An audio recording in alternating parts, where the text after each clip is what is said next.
샘터 가족 여러분 안녕하십니까? 영혼의 샘터, 샘터지기 김덕겸 목사입니다.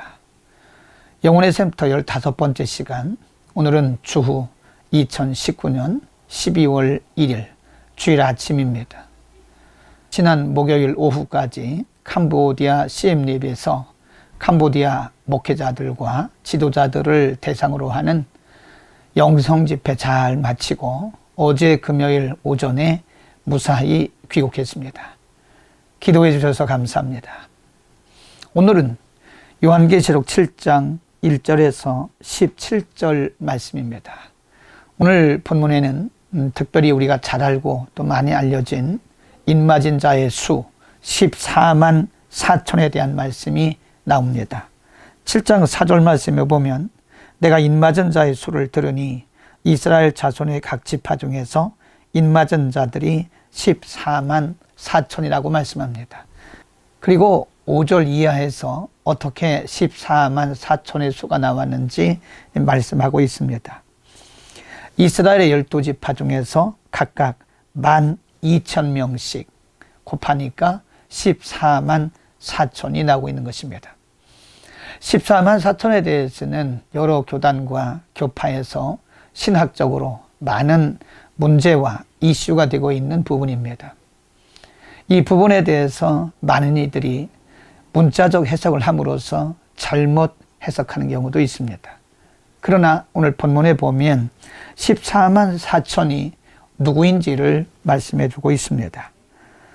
오늘 본문 9절 말씀에 보면 각 나라와 족속과 백성과 방언에서 아무라도 능히 셀 수 없는 큰 물이라고 말씀한 것을 보아서 이것은 여자적인 방법으로 해석해서는 안 되고 이것은 상징적인 수인 것이 분명합니다.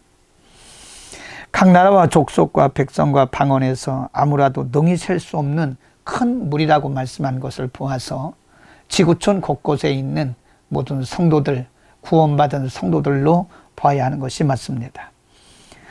14절에 이렇게 또 설명을 합니다. 내가 가로되 내 주여 당신이 알리다 하니 그가 나더러 이르되 이는 큰 환난에서 나오는 자들인데 어린 양의 피에 그 옷을 씻어 희게 하였다라고 말씀합니다. 그러므로 14만 4천이라고 하는 수는 상징적인 수로서 예수 그리스도의 보혈로 정결케 되어지고 하나님의 백성으로 인신받은 자들을 모두 의미한다고 볼 수가 있겠습니다. 그러므로 9절에서 큰 물이다. 각 나라와 족속과 백성과 방언에서 아무라도 능히 셀 수 없는 큰 물이라고 말씀하신 것과 흰 옷을 입었다고 하는 말씀이 14절 말씀과 연결이 되어지는 것입니다. 예수 그리스도의 보혈로 씻어서 정결케 되어진, 희게 되어진 이 지구촌에 있는 모든 믿는 자들, 예수 그리스도의 보혈을 통해서 정결케 되어지고 그 이름을 믿음으로 말미암아 구원받은 모든 성도의 수를 우리는 14만 4천이라고 말할 수가 있는 것입니다. 14만 4천에 대해서 이렇게 또 말씀하고 있습니다. 15절 말씀에 그러므로 그들이 하나님의 보좌 앞에 있고 또 그의 성전에서 밤낮 하나님을 섬기매 보좌에 앉으시니가 그들 위에 장막을 치셨다라고 말씀하고 16절에 저희가 다시 줄이지도 아니하며 목마르지도 아니하고 해나 아무 뜨거운 가운데 상해지지 아니할 거라고 말씀합니다. 구원받은 성도들이 하나님 나라에서 하나님과 함께 있는 것을 말씀하고 있는 것이고요. 17절 말씀에 이는 보좌 가운데 계신 어린 양이 저희의 목자가 되어서 생명수 강으로 늘 인도하시고 하나님께서 저희 눈에서 모든 눈물을 씻어 주실 것이라고 말씀합니다.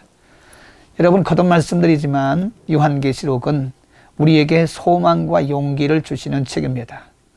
오늘 본문의 말씀을 마치기 전에 1절, 2절, 3절을 반드시 읽어야 됩니다. 1절 2일 후에 내가 내 천사가 땅 내 모퉁이에 선 것을 보니 땅의 사방의 바람을 붙잡아 바람으로 하여금 땅에나 바다에나 각종 나무에 불지 못하게 하더라. 2절에 또 이렇게 말씀합니다. 또 봄에 다른 천사가 살아계신 하나님의 인을 가지고 해돋는 데로부터 올라가서 땅과 바다를 해롭게 할 권세를 얻은 네 천사를 향하여 큰 소리로 외쳐 3절에 가로되 우리가 우리 하나님의 종들의 이마에 인치기까지 땅이나 바다나 나무나 해하지 말라 하더라고 말씀합니다. 이 말씀은 하나님께서 구원하시기로 작정된 자들을 하나님께서 다 부르셔서 예수 그리스도의 보혈로 정결케 하기까지 하나님께서 이 세상의 역사를 붙들고 계심을 의미하고 있는 것입니다. 2절의 말씀에 보면 땅과 바다를 해롭게 할 권세를 얻은 네 천사를 향하여 큰 소리로 외쳐 가로되 3절 하나님의 종들의 이마에 인치기까지라고 말씀합니다. 하나님께서 구원하시기로 작정된 자들이 다 주께로 돌아오기까지 하나님은 이 세상 역사를 붙들고 계신다는 사실을 말씀하고 있는 것입니다. 여러분, 지금 이 시대는 하나님께서 구원받을 자들을 부르시는 인치는 작업을 하시는 때입니다. 우리가 열심히 전도하고 복음을 전하는 것은 하나님의 인치시는 작업에 우리가 동역을 하는 것입니다. 여러분, 주변에 많은 이들에게 아직도 주를 알지 못하는 이들에게 오늘도 복음을 전하는 하나님의 귀한 사역에 동참하는 멋진 날 되시기를 축복합니다. 내일 아침 다시 뵙겠습니다. 김덕겸 목사였습니다.